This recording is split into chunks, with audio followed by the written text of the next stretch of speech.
minutes we'll be studying angles of elevation and depression, and under that we'll be having all these outlined: the meaning of angle of elevation, the meaning of angle of depression, how we find heights and distances using angle of elevation and depression, and how we find the angle of elevation and depression. Also, how we solve related problems on angle of elevation and depression. First, we need to know what an angle of elevation is. We can imagine a boy standing at the front of a palm tree. The line of sight of the boy is directly horizontal towards the tree. But if the boy looks up at the top of the tree, there will be a shift, there will be an inclination of that sight towards the top of the tree at angle E. So that angle E is said to be an angle of elevation. So the boy has shifted the eyes up. So when we have a shift up, then we said there is an angle of elevation. To talk of the angle of depression, if the boy looks down at the root or the base of the tree through the angle Y to the horizontal as shown below, as you can see. So the boy is looking down now. It lowers the sight down. That is an angle of depression. So it's going to form an angle of depression to the horizontal level when it looks down. So if a line of sight is raised through an angle E from the horizontal, then E is called an angle of elevation.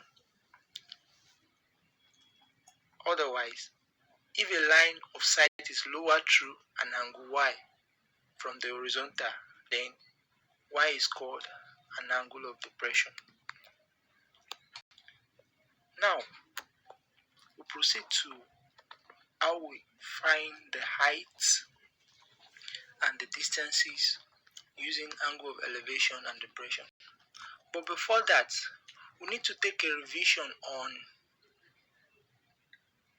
one of the four triangles we have, which is known as right-angled triangle, the properties of right-angled triangle, how the three sides relate with each other, and how the three angles relate with each other, and the application of Pythagoras theorem. If we look at this triangle, we'll see side A, side B, and side C. Side A is the opposite, side B is the adjacent, and side C is the hypotenuse. We can see the relationship between side A, B, and C using sine function. That is what we have. Sine A is equal to A over C. If we use the cosine function, sine A is equal to B over C. And if we use the tangent function, tan A is equal to A over B. The angle at which A is taken, that is what we have used throughout A. The angle is at A, sine A cos A tan A, and we use it to relate with all the three sides. So the angle that is facing A is the one that is being considered A, and that A is seen as the opposite side, while B is at the adjacent side and C is the hypotenuse side. So the Pythagoras theorem equally states that the square of the longest side is equal to the sum of the square of the other two sides, just like we have it A. C square is equal to A square plus B square. So we'll need to take note of this, because as we proceed, as we'll be looking at various problems, we would eventually come to form right-angled triangle, and the missing side or angle that we may ask to find is what we're going to make of this application to take care of. Thank you for listening.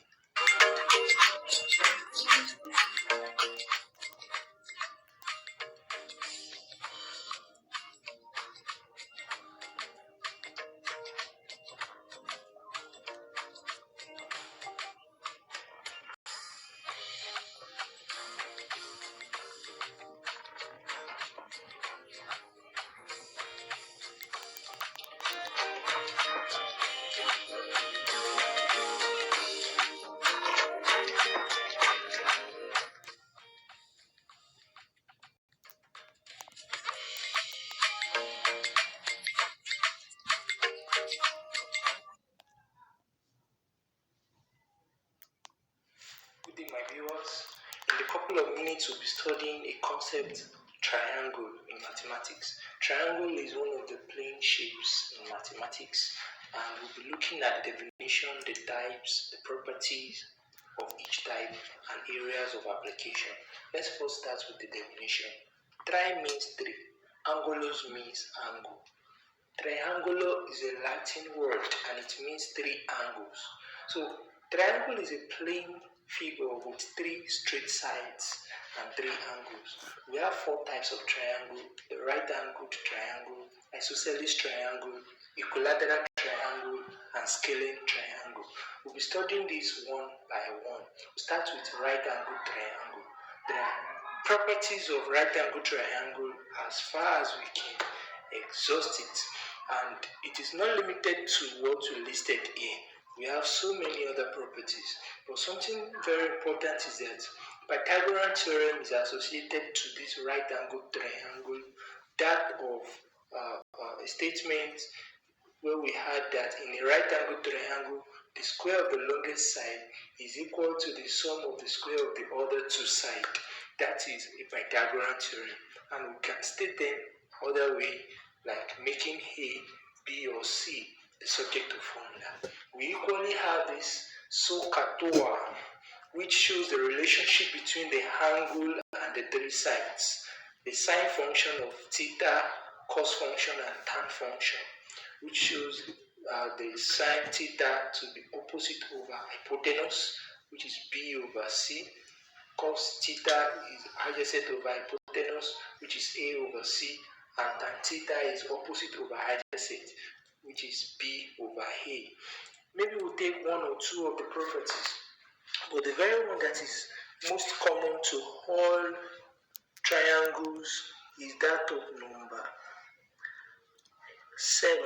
The total sum of angle in a triangle is 180 degrees. So any triangle we see, the total sum of angle in that triangle is always 180 degrees.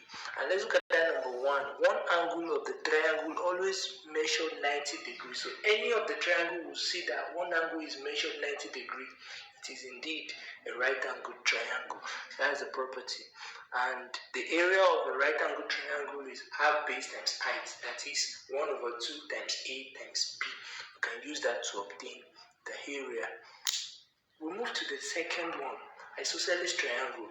It always has two equal sides and two equal angles. And we can take the perimeter of an isosceles triangle by adding the three sides together, which will give us 2A plus B.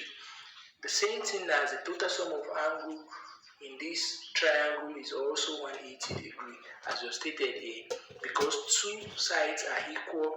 That one denoted with alpha and the apex angle denoted with beta. So that beta plus 2 alpha is equal to 180 degrees.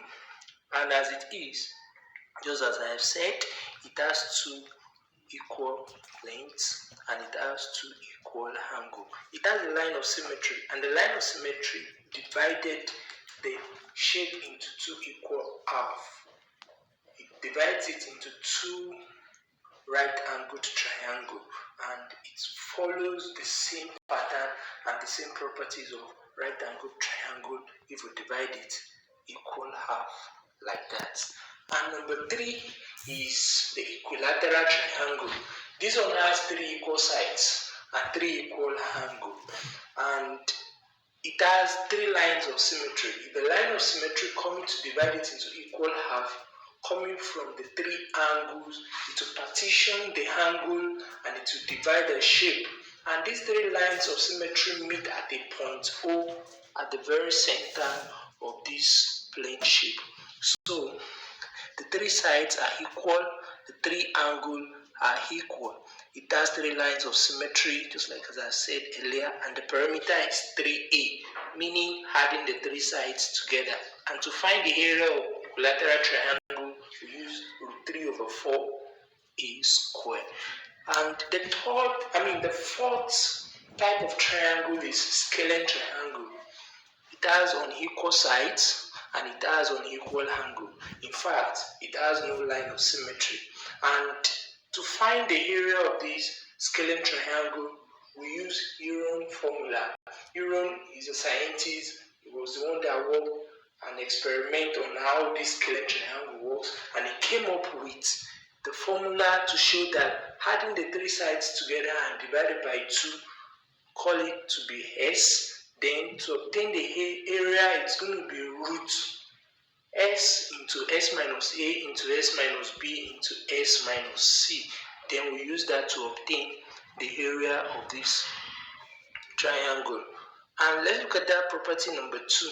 The interior angle can be an acute, obtuse, or right angle. So that one is clearly stated. The interior angle of this scalene triangle can happen to be like that. And another thing, let's carefully look at that number 4. If all the angles of the triangle are less than 90 degrees, then the circumscribing circle will lie at the center. So meaning if we're going to have the three sides, the three angles, they are all less than 90 degrees, the circle that can be inscribed inside this triangle will be set at the very center of this triangle. So all these applications are gathered knowledge that we need to keep ourselves with, so that we can always flow when it comes to the area of application. Probably we'll come across it during geometry, graph coordinates, elevation and depression, or bearing and distances. Any of these triangles can form shape. Then what we have learned from now, we can make use of it to solve related problem or to find the missing side or angle during the course of solving mathematics. Thank you. Thank you very much for listening, and have a wonderful time.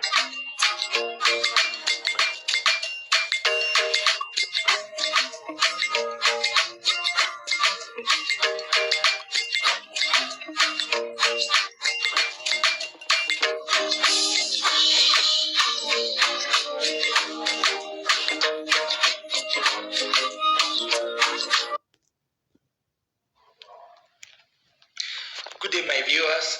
In the next couple of minutes, we'll be studying simultaneous equation. We'll be using substitution method to solve this simultaneous equation problem. But at this time, I would like you to pause the video, copy out the question, and give it a try before you move to the next slide. I hope you have done that. Let's start. The first thing we'll do is that we make x the subject of formula in equation 1, and that results to what we obtain as y over 22y plus 5. Each step explained part, it shows how we move from that equation to the final destination. The first attempt we did was we multiply both sides by xy, and after we do that, we obtain y minus 5x is equal to 22xy. Again, we add 5 to both sides, and after we do that, we have y is equal to 22xy plus 5x. Again, we factorize x from right hand side, and when we factorize x from right hand side, we obtain y is equal to x into 22 plus 5, and 22 plus 5 standing to be the coefficient of x, we divide it by both sides. Then we have x is equal to y over 22y plus 5, just like that. The second equation as well, we make x the subject of formula, and the explained solution to that is what we are having on this slide now. The first attempt we did there as well was that we multiply both sides by xy. And after we do that, we have 2y plus 4x is equal to 2xy.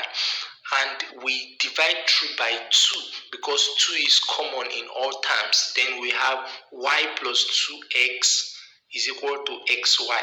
After that, we'll subtract 2x from both sides in order for us to pack all the variable x to a side, to a right hand side precisely. Then we factorize it, and after we factorize that, we have y is equal to x into y minus 2, and y minus 2 standing to be the coefficient of x, we divide both sides by y minus 2, and we obtain x is equal to y over y minus 2 as it is shown here. The next thing we did is that we equate the equation 1 and equation 2.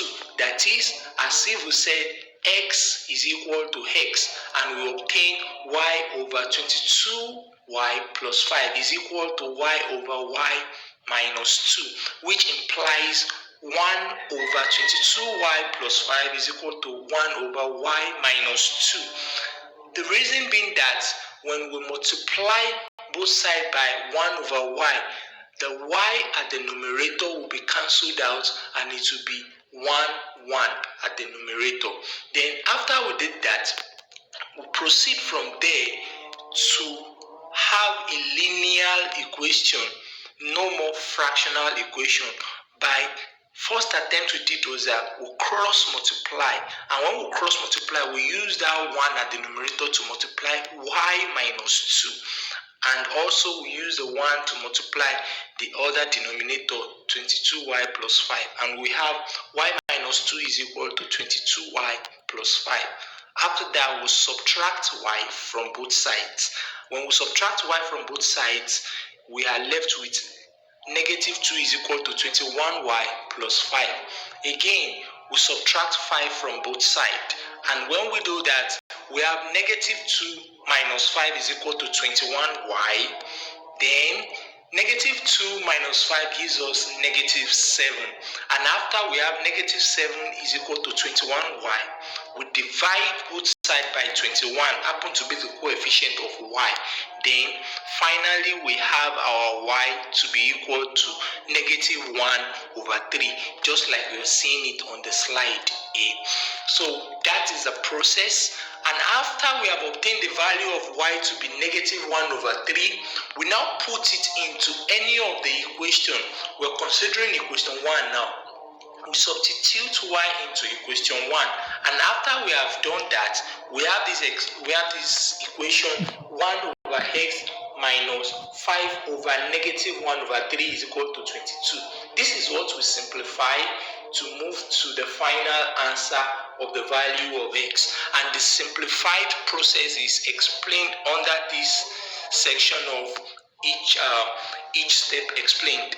We have 5 all over negative 1 over 3, which implies 5 divided by negative 1 over 3, and that negative 1 over 3 will change, as in the reciprocal will be taken when we have changed the division to multiplication, and that becomes 5 times 3 over negative 1, which is negative 15. We return that negative 15 back to what we have simplified to have 1 over x minus negative 15 is equal to 22. Negative, negative, that becomes positive. Like minus times minus, it will be positive. So we have 1 over x plus 15 is equal to 22, just like we have it here. And from there, we move 1 over x plus 15 is equal to 22. We take away 15 from both sides, and that becomes 1 over x is equal to 22 minus 15. 22 minus 15 is 7. From this 1 over x is equal to 7, we can easily take the reciprocal of both sides to have x is equal to 1 over 7, or we'll go through this breaking down process, crossing multiply to have 1 is equal to 7x, then divide both sides by 7 to have 1 over 7 is equal to x. So this is how we come about the concluding part of this simultaneous equation, where we have the equation and the solution to the equation is x is equal to 1 over 7 and y is equal to negative 1 over 3. Thank you so much. Thank you for listening. Like, subscribe. Have a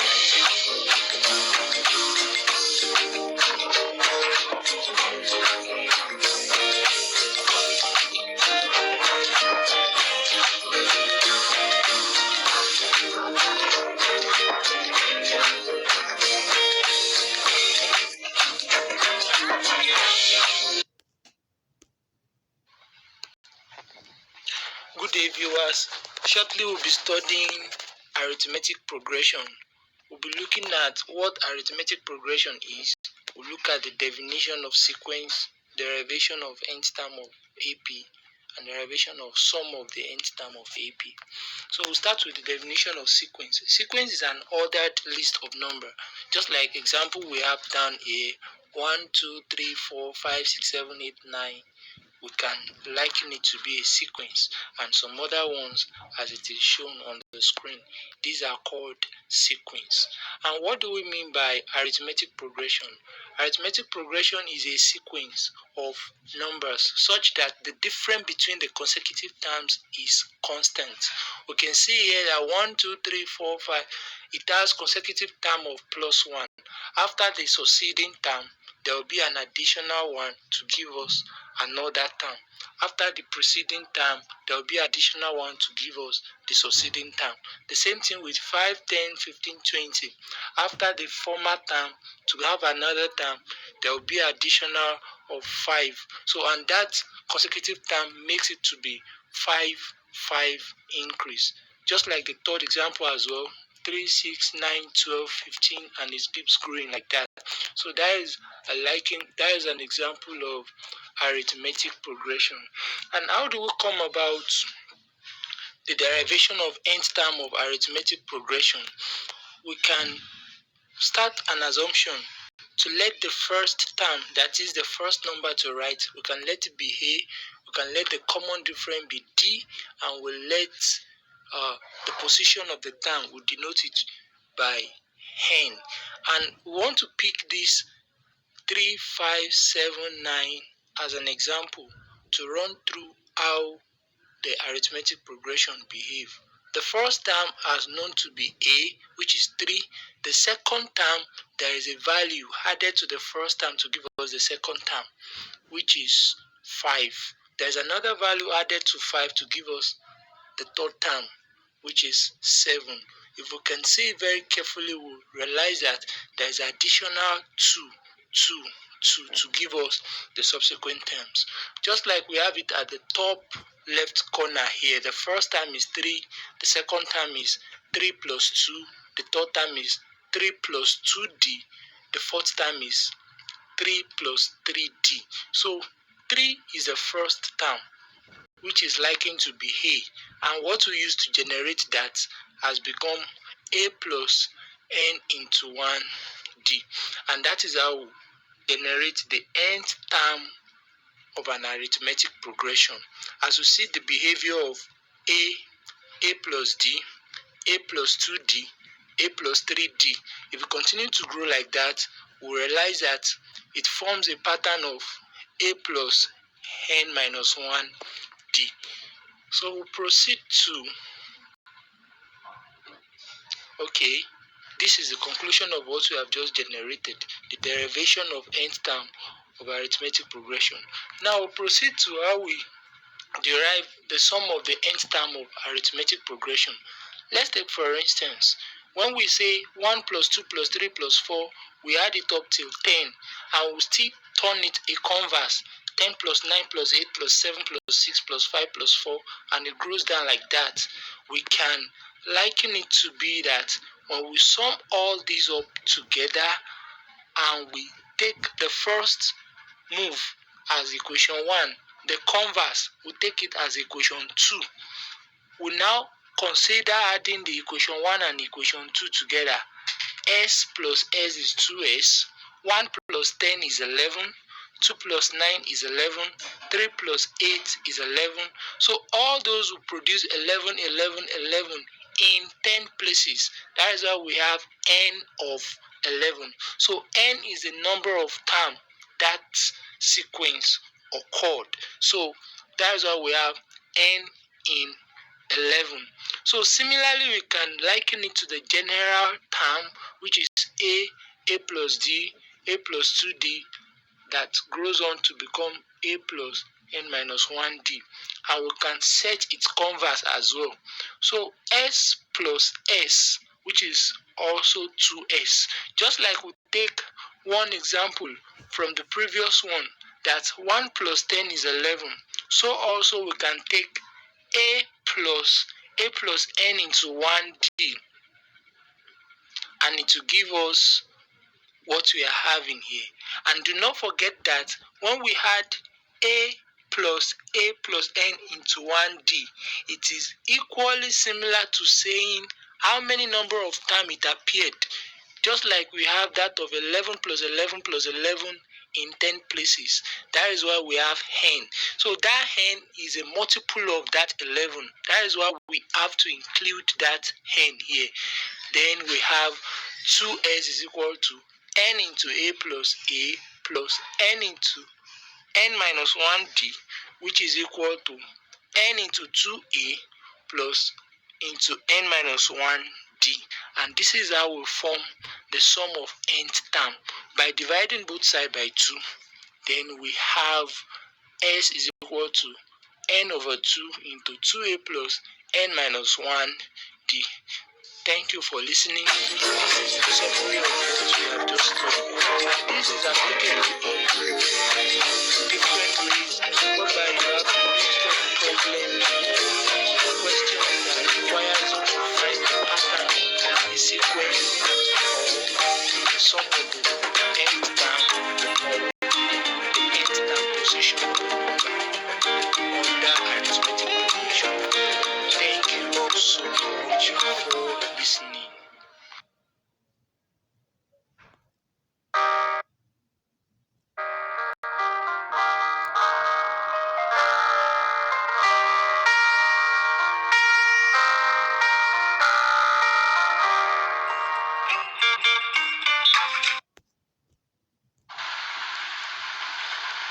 Good day, viewers. I hope you are enjoying your day. There is another concept I want us to study today. It is subject of formula, and I want us to have the comprehensive skill to acquire as regards this subject of formula. We have steps to follow anytime we are asked to make a certain variable subject of formula in an equation.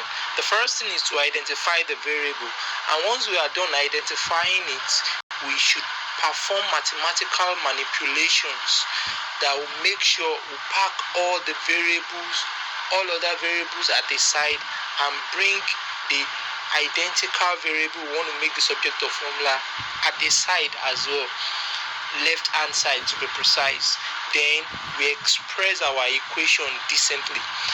With that, what I have series of mathematical manipulations that we can perform that is not limited to this. We have factorization, we have dividing both sides by a certain variable or constant, multiplying both sides by subtracting from both sides, adding to both sides, taking the square of or square root of both sides, taking the exponential on both sides, taking the function of both sides, crossing, multiply, and introducing reciprocal. So whatever we do to the left hand side, let us take note that we must do it to the right hand side as well. Now we have a question. We want to make t the subject of formula. I would love us to pause this video and give it a try, then before you move to the next slide. T to make the subject of formula here. First thing is to identify that t. T is being identified at the term, at the first and the second term of the right hand side. And the first thing we're going to do to this is that I will manipulate our way to make the problem simple and park all the t at the side. Already the t are already at the side now. The first thing we do here is we'll multiply through by 2. When we multiply both sides by 2, we're going to have 2s is equal to 2ut plus 8t squared. Then we can rewrite it to be ut squared plus 2ut is equal to 2s. Then we divide through by a. Why we're doing that is because we want to make the coefficient of t squared, we want to make it 1. So it can come in a pattern that we use to solve our completing the square method, because this thing is indeed a similar equation to a quadratic equation. And when we divide through by a, we're going to have t squared plus 2ut over a is equal to 2s over a. The next thing we do is to add u over a to both sides. We actually needed it to add to the left hand side, and whatever we do to the left hand side, we must do it to the right hand side. We're adding it to the left hand side in order to make the left hand side a perfect function, so that we can easily factorize it, just like we have done at the next step. And after we're done factorizing, we can take the square root of both sides. Taking the square root of both sides, we're going to have t plus u over a is equal to plus or minus all root of 2s over a plus into u over a square. Then we subtract u over a from both sides.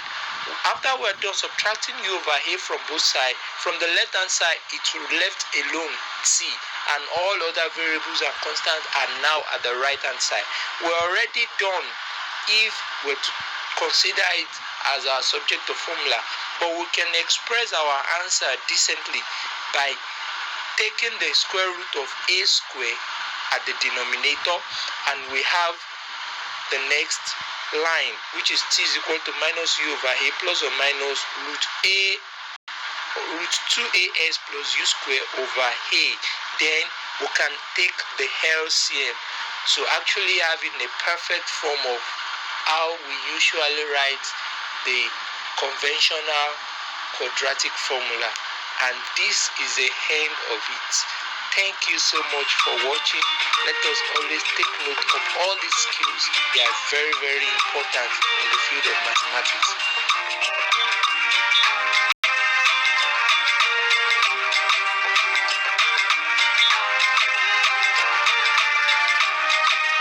Let me say to you. Good day, viewers. Shortly we'll be studying a topic, basic operation. We want to see how we operate addition and subtraction on integer. Most of the time students get it wrong when they find these two signs coming close to each other. So first we need to know what are integers. Integers are whole numbers that are not fraction. Integers are numbers like 1, 2, 3, 4. They are whole numbers, and we equally have negative integers as well. Negative 1, negative 2, negative 3, and we have a zero integer. Numbers that we see to be root 2, something like 0.62 over 3, which is a fraction. These numbers are not integers.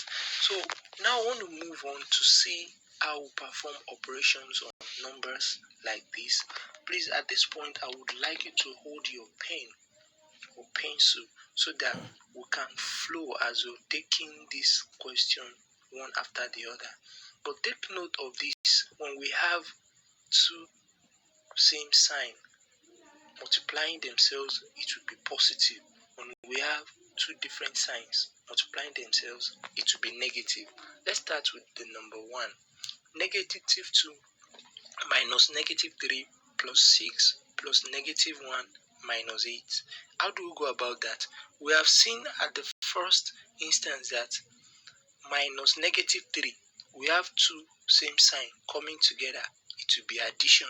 We can take note of that. So meaning we have negative 2 plus 3, which will be positive 1, plus another 6, which will be positive 7, plus negative 1.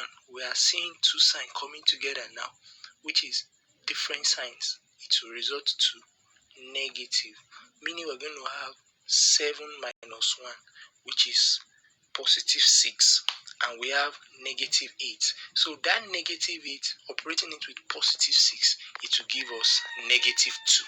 Now the second one, we also have 7 plus negative 8 minus positive 3 minus negative 9. Let's take a careful look at that. We have two different signs, positive and negative, which will be negative, meaning we're going to have 7 minus 8, which will give us negative 1. We still have two different signs, negative and positive, which will be negative as well. So our negative 1 minus 3 now, it will be negative 4. So we're bringing negative 4 forward. Do not forget. Another signs we're having here, they are same sign, which will be positive. So we're having negative 4 plus 9, which will give us positive 5. Please, let's take note of that.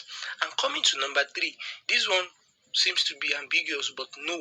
What we need to do is just to hold our pencil and create the brackets, letting the numbers covered close to the nearby sign. Just like we have 5 minus negative 3 plus negative 1 plus 4 minus 9. That's two same sign that comes will become positive. That will be 5 plus 3. That is 8. Two different signs coming together, it will be negative. So we're going to have 8 minus 1. That will be positive 7. Plus 4, that will be positive 11, minus 9, taking 9 away from 11, we're going to have positive 2. Let's move to number 4. Negative 6 plus negative 8. Look at that, positive and negative, two different signs. That was going to be negative.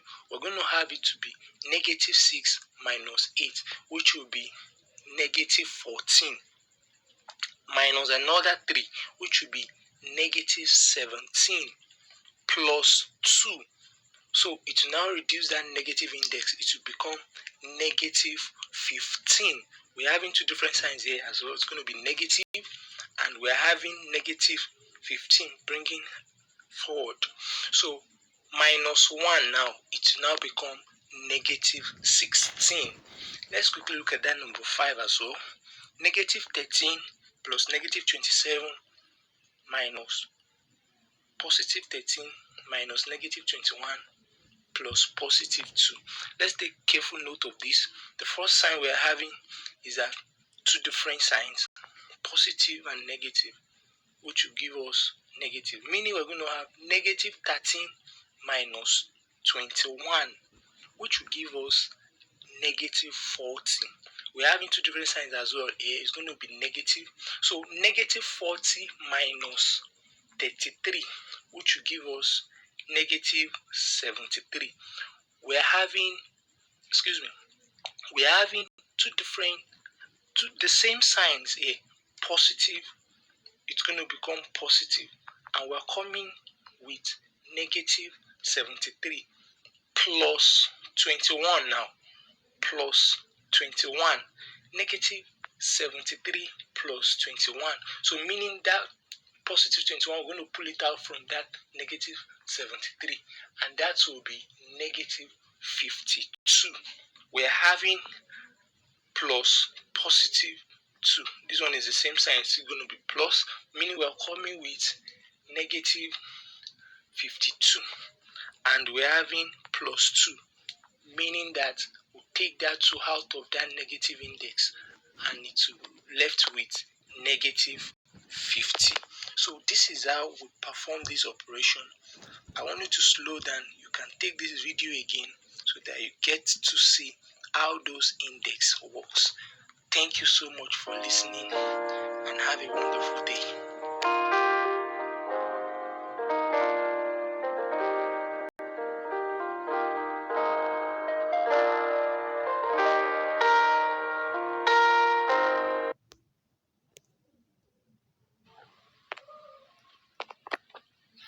It is another wonderful time, my viewers. We'll be studying quadratic equation. We want to look at the methods of solving quadratic equation. And before that, we need to know what a quadratic equation. Quadratic equation of variable x is any equation that contains square term x squared and can be rearranged in the form ax squared plus bx plus c is equal to 0, where a, b, and c can be any real number, but a must not be equal to 0. These are examples of quadratic equation. Can be 3x squared plus 5x plus 2 is equal to 0. It can even be in the form of fractional term 3x over 2 is equal to x squared plus 1 over 3. Once we can liken to relate which value assume a, b, and c in that quadratic equation, and it is in that general form, it is a quadratic equation. So we look at almost 7 methods listed here. We even have more than this, but the first 2 potential methods that can solve any forms of quadratic equation are completing the square method and quadratic formula method. Other methods listed here has a limitation because not all quadratic equations can be factorized, not all of them have a perfect square, or all of them can stand on a 2-dimensional plane of a graphical method. There are some that are so radical, but no matter how radical they can be, the first 2 methods listed here can be used to solve quadratic equation. And that is why we'll be considering the first 2 methods here to give an example. The question here asks us to solve this quadratic equation 6x squared plus 11x minus 35 is equal to 0. The first thing we do here is that we add 35 to both sides. So 35 has moved to the other side now. And we have 6x squared plus 11x is equal to 35. After that, the next thing we do is that we divide through by 6. Why we're doing that is because we want to make the coefficient of x squared, we want to make it 1. And after we divide through by 6, we have x squared plus 11x over 6 is equal to 35 over 6. The next thing we do is that we add the half of coefficient of x. We square the half of coefficient of x and we add it to both sides. Why we're doing that is that we want to make the left-hand side convenient to become a perfect expression that we can easily factorize. And we consider the square of the half of the coefficient of x.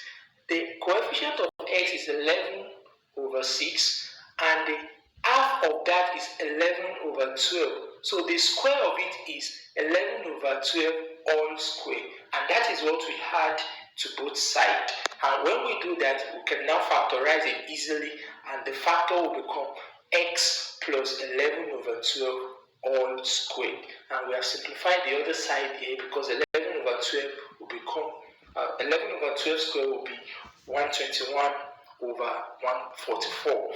Then we proceed to take the square root of both sides. After we've taken the square root of both sides, the square root at the left hand side, the square at the left hand side will cancel out the square root, and there will be an emerged square root at the right hand side, just like we have it here. And the next thing we do is that we take the LCM of the expression inside the square root, and when we take the LCM, which is 144, and we further simplify it to look for how many 6 do we have in 144, and that is 24 if I'm not mistaken, and we use it to multiply 35. These are basic elementary fractions that one can easily solve. And after that, we move that 11 over 12 at the left hand side, we move it to the other side. And even before we move that, we first add 840 plus 121, and which is 961 divided by 144. Then we simplify the square root of 961 over 144, which is 31 over 12, and we at the same time move that of 11 over 12 from left hand side to the right hand side. It's as if we subtract it from both sides, so it emerged at the right hand side. Then we take the LCM again, the LCM which is 12, and we can easily see it now that negative 11 plus or minus 31 over 12. And that plus or minus, will break it into 2. Breaking it into 2 becomes x is equal to that should be x is equal to negative 11 plus 31 over 12. X is equal to negative 11 minus 31 over 12. So that is the two forms, and that is the two roots of this equation, and we'll further simplify it to have the final answer, which is 20 over 12 and negative 42 over 12, and it finally becomes 5 over 3 and negative 7 over 2. Let's take note of this is how we go by completing the square method. But if it were to be the formula method will just directly substitute all those values into the formula, because we already have the formula to be x is equal to minus b plus or minus root b squared minus 4ac all over 2a. Then we can see that the value of a is 6, the value of b is 11, and the value of c is negative 35. We directly substitute it into that formula. Then we simplify it, and we're going to have the results. That is how it is being done. Other methods, just like I said, they have limitations. That is why we cannot go far as expressing them here. So we have considered the first two methods, the completing the square method and the formula method. Thank you so much for listening. Do have a nice day.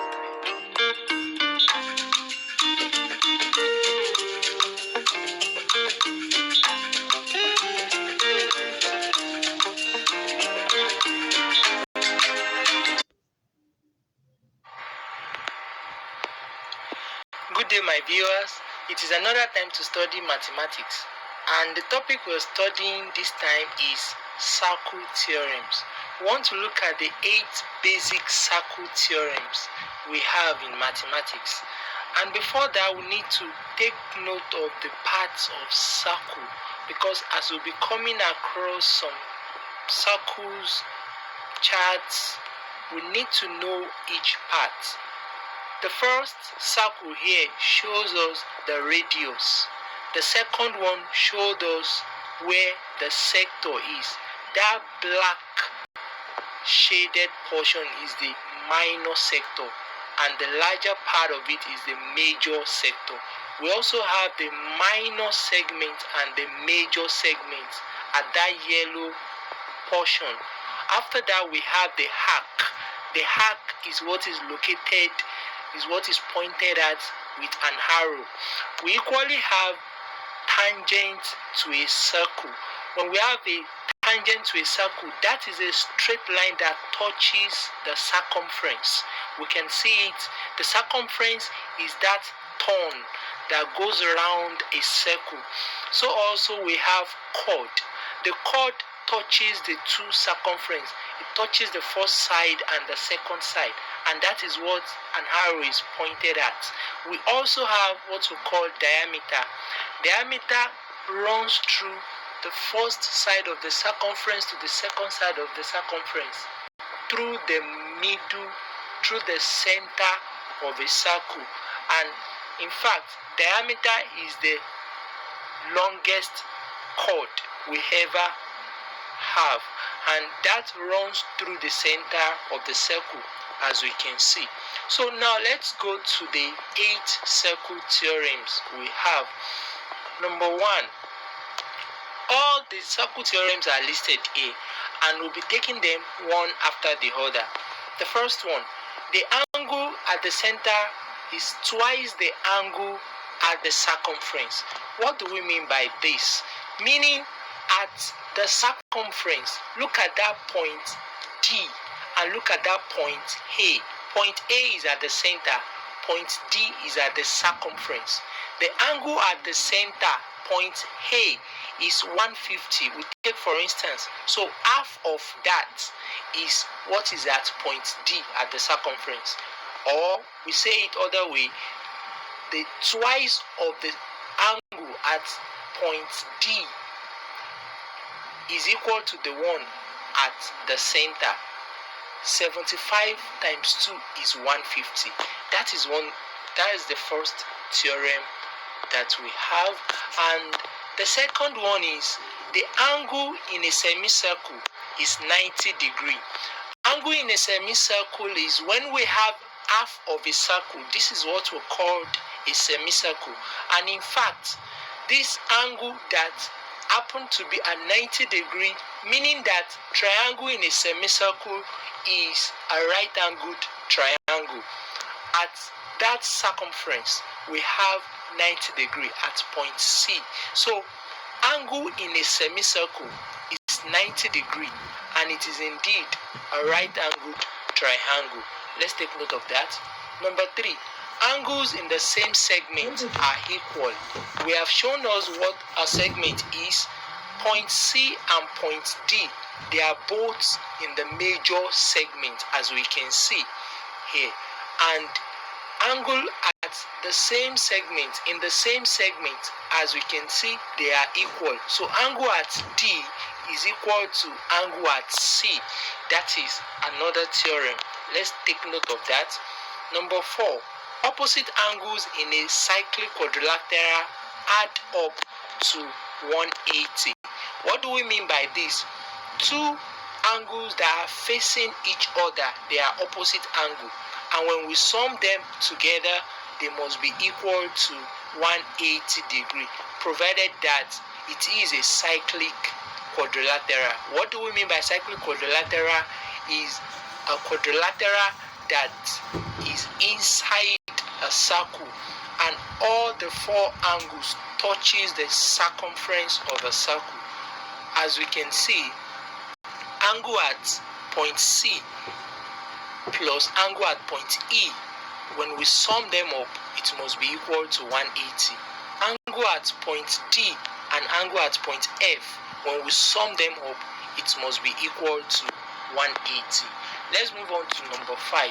The length of the 2 tangents from a point to a circle are equal. What do we mean by this? Look at tangent CD and tangent CE. The length of these 2 tangents are equal, provided that they are both tangents on a circle. They are both tangents on a circle, and as we can see, this is practically possible. All these sketches are drawn to scale, and they are measured indeed before we can conclude and turn them to a theorem. So the length at CD is equal to the length at CE. Let's move on to the next one. Number 6. The angle between a tangent and a radius in a circle is 90 degrees. What do we mean by this? When we have a tangent and a radius is meeting at the same point, looking at that point D, where the radius AD meets tangent CD. So the angle at this point is measured 90 degrees.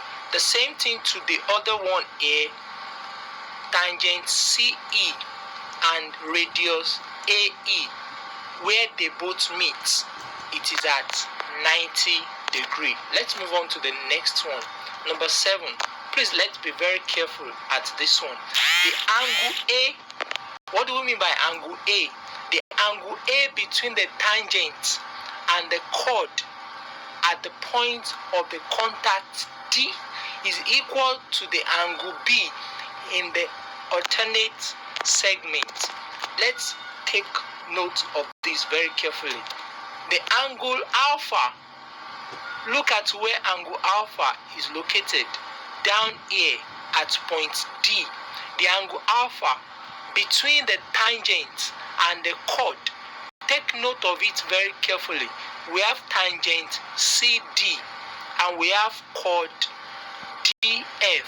So the angle alpha between the tangent and the chord at that point D, where I just mentioned now, is equal to the angle beta in the alternate segment. The angle beta in the alternate segment is located right here at point E. Let's take careful note of this when we are having different shapes and different diagrams. If we can study all these 8 theorems and we see any of them that are looking alike, we can easily key in and make use of the theorem correctly. And the next one, which is the last one, perpendicular from the center bisects the chord, meaning that when we are having a perpendicular coming from the center, just like that of radius, it bisects the chord. When we have a chord of a circle, just like this chord CD, and we have a perpendicular straight line coming from the center, so it bisects the chord at point E, meaning that it divides the chord into equal half. And when we have a bisecting straight line coming to bisect a line, it bisects it at angle 90 degrees. So these are the 8 theorems we have. When we come across exercises that has to do with applying any of these, let's make use of them correctly. Thank you so much for watching. You have a nice day.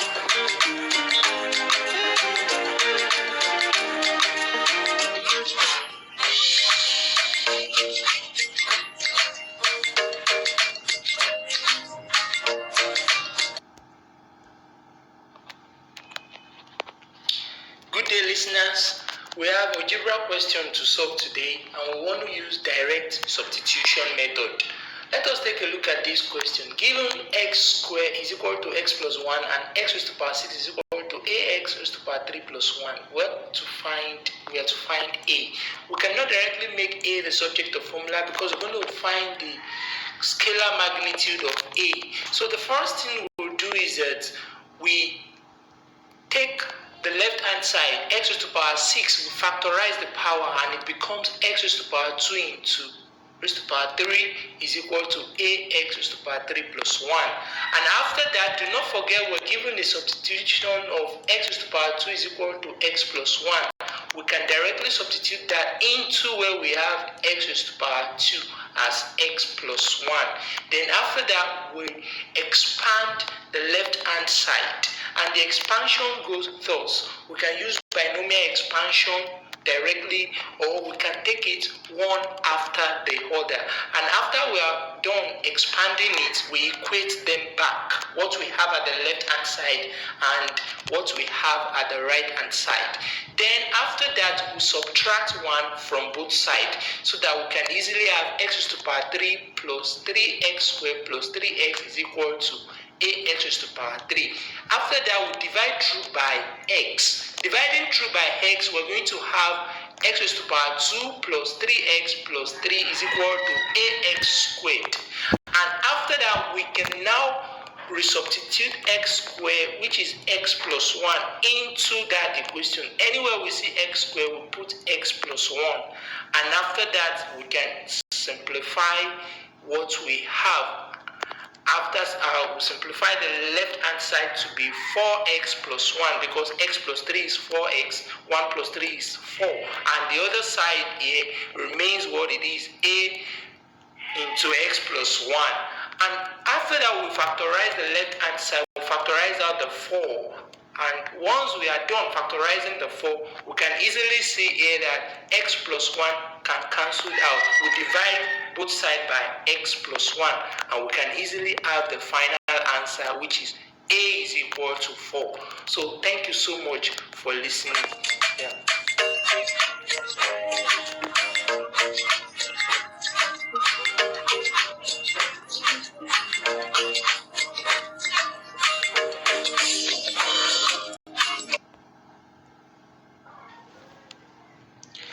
Good day, my viewers. It is another time to study mathematics, and the topic we'll be considering this time is longitude and latitude.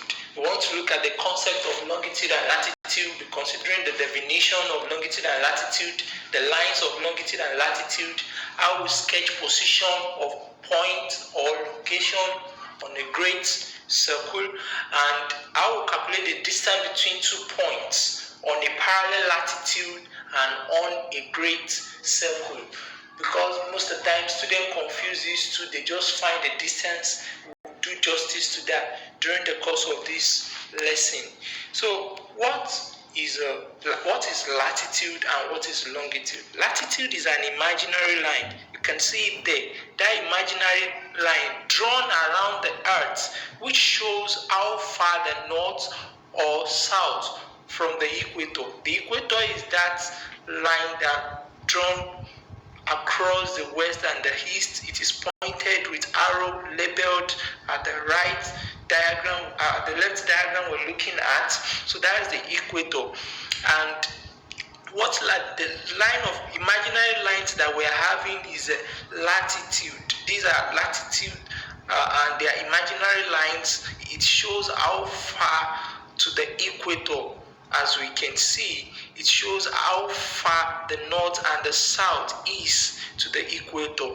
Now, longitude is an imaginary line that runs from pole to pole, which shows an east-west position of the earth. As we can see, we have the imaginary lines as well, the one that shows the east-west position of the earth that is drawn vertically upward, coming from the north straight down to the south. So that line is also called we call it lines of longitude. So, and the name is called meridian. The line of latitude is called parallels. So the line of latitude are the one that draws horizontally, and the one that is drawn vertically is the lines of longitude. So we have to take careful look at that very well, because as we be proceeding in this lesson, we'll be coming across diagrams that will require us to draw and to identify all those places. Okay, we have a question. We asked to sketch latitude 50 degree north, longitude 150 degree west, and latitude 50 degree north, longitude 50 degree west. Look at this diagram very carefully. The one that is drawn with black ink is what we first draw, and the one that is drawn with red ink is what we have drawn according to the question that we were asked to answer. Look carefully at that latitude 50 degree north, latitude 50 degree north. So we are drawing it close to the north. In case another question asks us to draw latitude maybe 50 degrees south, we have to draw it close to the south, just as it is. But this one requires us to draw it close to the north, which we have done. And not only that, we are asked to draw longitude 150 degree west, which we have drawn as well. It is labeled there. That is longitude 150 degree west. It is drawn towards the west cardinal point, and we have to draw longitude 50 degree west as well. That is what is drawn, followed it. It is 50 degree west. And what we are actually identifying here is 2 points. The first point is latitude 50 degree north, longitude 150 degree west, and latitude 50 degree north, longitude 50 degree west, because they are both lie on latitude 50 degree north. That was why it is just drawn once. So the 2 points are the identical 2 points that we have on that latitude 50 degree north, pointed at with an arrow, and it is rightly labeled there. So this is how we identify, this is how we draw and how we sketch position of a point. We may be asked to walk towards the east as well.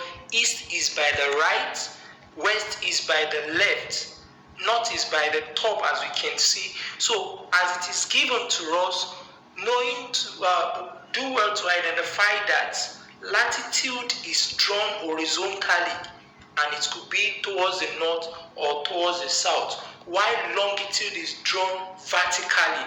It could be towards the west or towards the east. Now, we want to find the distance between 2 points. After the points have been identified, we may be asked to find the distance between them and get to know this. The concept behind this sphere is that we're going to use it we're going to bring in the concept of circle. The concept of circle will come in place, and as we have had in our circle, we know that 360-degree complete an oscillation, and there is this derived formula that is being used to find the length of an arc, because as you can see, when we have 2 points on the great circle, we are required to find the distance between 2 points, which means we have to find the length of an arc. So as it has been identified here, we want to find the distance between these 2 points on a parallel latitude. On a parallel latitude. Just like I said, there is difference between finding points on a parallel latitude, distance between 2 points on a parallel latitude, and distance between 2 points on a great circle. On a parallel latitude, it works this way because we are working with the latitude, not the great circle now. If it were to be the great circle, we can see the midpoint of this circle. So it will work with the equator if it were to be great circle. But this one is on a parallel latitude. So we are particular about the one at the close to the north. Now let's see how it goes. This is what we use to find the length of an arc. Alpha over 360 times 2 pi r, where alpha will be the angular difference. What do I mean by angular difference? Is that we want to see what is the angle that is being formed between the 2 points, and how we can get that angle is by taking the difference when they are both at the same cardinal point. But when they are at the different cardinal points, we add them together. So 150 minus 50 is 100. And how do we come about this r? This small letter r, because we are not dealing with the great circle. If it were to be the great circle, then we'll consider the radius of the earth, which is 6,400 kilometers. But at this point, we have to use cos theta, and theta in this case, it will be the angle that is formed, the angle at the latitude, exactly, the angle at the latitude. So the theta to obtain that cos will be the angle at the latitude. So r is equal to 6,400 cos 50, which you are going to make use of that radius as 4,113.84. That is what we'll be considering, and substituting the value into that formula, and we'll simplify it. The distance between the 2 points on a parallel latitude will now be 7,183. That is on a parallel latitude, just as we have said. But on a great circle, meaning that we are considering the one on the equator as we have just shown it on the diagram. So we are drawing it closer to the equator. So we'll consider the radius of the earth, 6,400, to find that, because we are working with the one on the equator, which is the great circle, because we always have it that the greatest circle is located at the equator. So the radius we'll be considering there will be 6,400 kilometers. Then we use the same formula to find the length of an arc, just as it has been said earlier. And please take note of how we measure the angular difference. It is because of the fact that they are towards the same cardinal location, the west. That was why we are taking the difference, 150 minus 50. If it were to be another example that probably were given to the west and to the east, we're going to add it together because it will expand the angle between them, and the angle between them is what we are considering as alpha. And when we simplify this, we're going to have 11,175 kilometers. So this is how it is, and probably a question might ask us to find the speed or the time whereby one of these magnitude is given. Do not forget that speed is the distance covered per time taken. We can easily take care of that by saying speed is equal to distance over time. So by doing that, we can make use of the distance being already calculated and the time given to obtain the speed. Thank you so much for listening. Do have a wonderful day.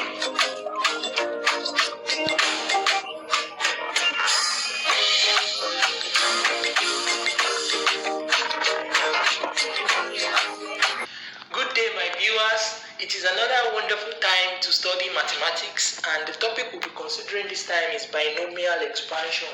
We want to see how we apply Pascal triangle to binomial expansion. We need to know what is binomial. We need to know what expansion of binomial means, how we expand binomial, and we'll study Pascal triangle, how it is being generated. Then we'll look at its application. So first, binomial is an algebraic expression of the sum or the difference consisting of two terms. When we have two terms and we have a sign in between, additional sign or subtraction sign, that is a binomial. When we have something like x plus y, it is a binomial. When we have 2a plus b, it is a binomial. We can see there the sign in between, the sum in between, and the two terms. The first term is 2a and the second term is b. So we can see n minus 4n all raised to power 2. That is also a binomial. And 3r plus pq raised to power 3. That is also a binomial. So all binomial of this nature, we can easily expand them. The more they are taking the power, we can expand them, and we'll be looking at that at the subsequent slides. So we also have c plus d raised to power n. This is also a binomial where n can be positive or negative integer. So we want to look at how we expand binomial. We have 2 into x plus 1, and in this case we multiply 2 by x, and when we do that we have 2x, 2 times x, that is 2x, 2 times 1, that is 2, and the additional sign in between them will match because plus times plus is plus. So another example is a into x minus y. A into x minus y will multiply a times x, and that will be ax multiply a times y. That will be minus ay, because minus times plus is minus, and that is how we have it. Now, number 3, we expand 3a into n plus 2n, and that will give us 3a times n. That will be 3an plus 3a times 2n. That will be 3 times 2 is 6, then an. So that will be 6an, and the additional sign plus times plus is plus, so that is 6an. So we'll look at the next one, a plus b into x plus y. So we'll do this one component wise. We'll take a, we'll let a map ax, x plus y. Then we'll let b map x plus y again, and the sign in between them, we indicate it as well, just like that. Then after we have written it this way, it is now similar to the previous examples we've been taking. So we can now say that a times x is ax, a times y is ay, the additional sign in between plus ay, plus b times x is plus bx, plus b times y is plus by. Another example, c plus d into n minus n. We can do this one component wise as well. C will take m minus n, then plus d will also take m minus n. So c times m will give us cm, c times minus n will be minus cn, plus dn times plus d times n will be plus dn, plus d times minus n will be minus dn. Then we look look at another example, p minus q into s plus t. So we'll do that component wise as well, and be very careful of the sign in between. So p will multiply s plus t, and negative q will multiply s plus t. So p times s is ps, p times t is plus pt, minus q times s is minus qs, minus q times t is minus qt. So we'll look at another example. Please, let's be careful of the sign here. We'll do them component wise as well, and we'll make sure we multiply those signs very carefully. A into x minus y, and we'll take that minus b as well to map x minus y again. So a times x is ax, a times minus y is minus ay, minus b times x is minus bx, minus b times minus y is plus by, because minus times minus is plus. Now let's go to the next slide, example 8. The example 8 is x plus y into x minus y. We'll do it component wise as well. X into x minus y plus y into x minus y. So x times x is x squared. X times minus y is minus xy, plus y times x is xy, because we call it yx, and we can arrange it alphabetical order to be xy. So y times minus y is minus y squared. So this expression we're having now is x squared minus xy plus xy minus y squared. And minus xy plus xy can become 0, because minus xy plus xy will cancel out. Then what we'll be having left will be x squared minus y squared. So this is what we call difference of two squares. We call it difference of two squares. Anywhere we see x plus y into x minus y, they can be re-expressed as x squared minus y squared. So difference of two squares, that is an epitome of it. Now let's take note of this, that x plus y into x minus y can be x minus y into x plus y. Yes, they are different of two squares, and they can be expressed as x squared minus y squared. Now let's look at example 9. A plus b into 2. Now we'll do this one component wise as well. A plus b into a plus b. Then we spread out a into b, a into a plus b into a plus b. So a times a is a squared, a times b is ab, b times a is ab, then b times b is b squared. We have plus ab in between, and that becomes 2ab, and that's what we have expressed as a squared plus 2ab plus b squared. Anywhere we see a plus b into 2 is a plus b raised to power 2, it means a squared plus 2ab plus b squared. Let's look at example number 10. We want to expand x minus y raised to power 2, and we do that component wise. We first write it x minus y, then we map it to each other, x into x minus y minus y into x minus y. So x times x is x squared, x times minus y is minus xy, minus yx times minus y times x is minus xy, minus y times minus y is plus y squared. And that is actually a plus y squared. And the next line, which expresses it to be x squared minus 2xy plus y squared, minus xy minus xy, that becomes minus 2xy. So, and we have the concluding part to be minus x squared minus 2xy plus y squared. Now let's look at example number 11. 11 is 2n minus xn all raised to power 2. We do the same process we did in the previous places, but we'll be careful of all those variables by letting them multiply each other component wise, and be careful of the sign in between. And 2m times 2n will be 4m squared, 2m times minus xn will be minus 2mnx, minus xn times 2m will be minus 2mnx, minus xn times minus xn will be plus x squared n squared. And looking at negative 2mnx minus 2mnx, so that one becomes minus 4mnx, and that is what we have expressed finally at that point. So we'll move on to the next slide. The next slide required us to expand. This is where we started having the power of 3 and more, and it grows on and on like that.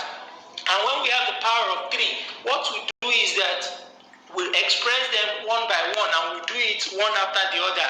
We'll first multiply two components, then the final one will multiply the third component together with it, just like a plus b into a plus b. Now, we have done that in the previous examples, and the result is a squared plus 2ab plus b squared. And we also use that to multiply another a plus b because the power is 3. And when we do that, we do it very carefully and component wise. So a squared into a plus b plus 2ab into a plus b plus b squared into a plus b, and we multiply them out one by one as it is now. A squared into a plus b will be a squared times a is a raised to power 3 plus a squared times b is a squared b plus 2ab times a, that will be 2a squared b plus 2ab times b, that will be 2ab squared plus b squared times a, that will be ab squared plus b squared times b, that will be b raised to power 3. And when we have that, we can easily see it here that we have common terms. A squared b plus 2ab, it can become 3a squared b. And we also have 2ab squared plus ab squared. That one can equally become 3ab squared. So when we're doing this expansion, we have to be very careful of the common terms and look at them so we can simplify them and make sure our answer is perfect. So we can also expand x minus y raised to power 3, that is example number 13, and we do it the same way we have done this previous example number 12, and we'll be very careful of the sign in between them. So we'll first take x minus y and x minus y, and when we do that, we obtain the result which we have done in the previous example number 10.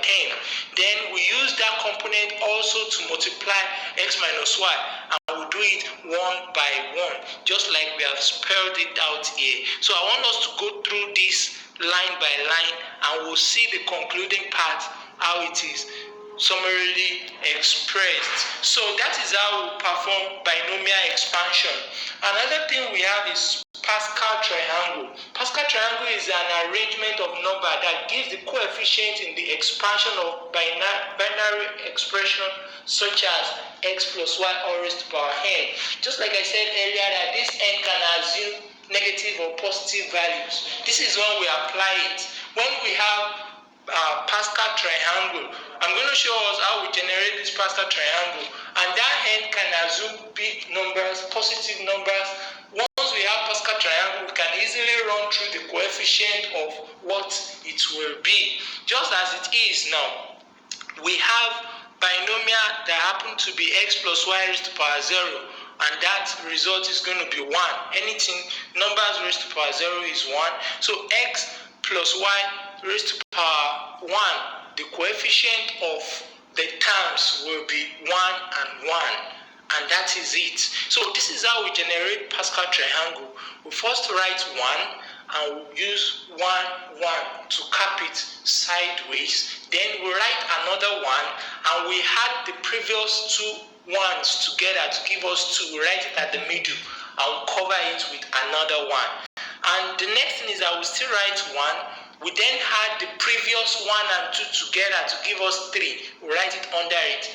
We write 2, we add 2 and 1 again together to give us 3. Then we'll cover it again with 1. So also the next one, we're using the previous. The next one, we're using the previous. We write 1, we still look at 1 plus 3, we write it to be 4.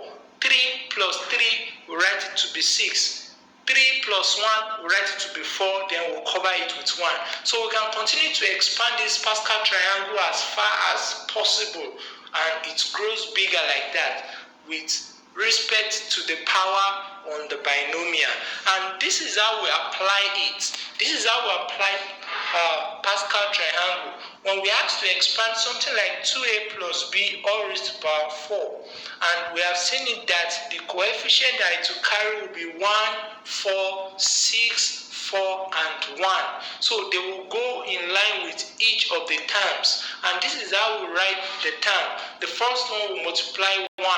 And the first term will be 2a raised to power 4, b raised to power 0. The second term will be 2a raised to power 3, b raised to power 1. If we study this very carefully, we'll see that the first term starts carrying the power of 4, the highest power of 4. Then it keeps decreasing by 1. The second term starts carrying the power of 0, and it keeps increasing by 1 till it gets to 4. As you can see, the third term now is 2a raised to power 2, b raised to power 2. And the fourth term be 2a raised to power 1, b raised to power 3. And the last time is 2a raised to power 0, b raised to power 4. So let's follow the flow. The first term decreases, the second term increases, and we multiply them. And do not forget the coefficient as well, very important, as we have written it side by side. So after that, we can now simplify it to say that 1 times 2, and please take note of that 2a. The power is 4, and 2 raised to power 4 is 16. So 16 times 1 remains 16. And take note of the second term as well. 2a raised to power 3. The power is 3. So 2 raised to power 3 is 8. 8 times 4 is 32. The next term is 2 raised to power 2. That is 4. 4 times 6 is 24. Another one is 2 raised to power 1. That is 2. 2 times 4 is 8. And the next one is 2a raised to power 0. When we have number raised to power 0, that is 1. So that one multiplies 1, still going to be 1. Then 1 times b raised to power 4. That will be b raised to power 4. So that is how we have this expression. And we have another example similar to the previous one. And it is done just the same way. We can pause and flow to check through line by line. It was done on the power of 5, and we use all the coefficient that works with 5. And after that, I would love us to pen this down and try it. We can send the results to the email displayed on the screen so that we can have a prompt reply as well to assess what we have learned so far. So please, I want us to go through this video again, and if there is any need for us to drop any comments under the comment section, you are always welcome. Thank you so much for watching.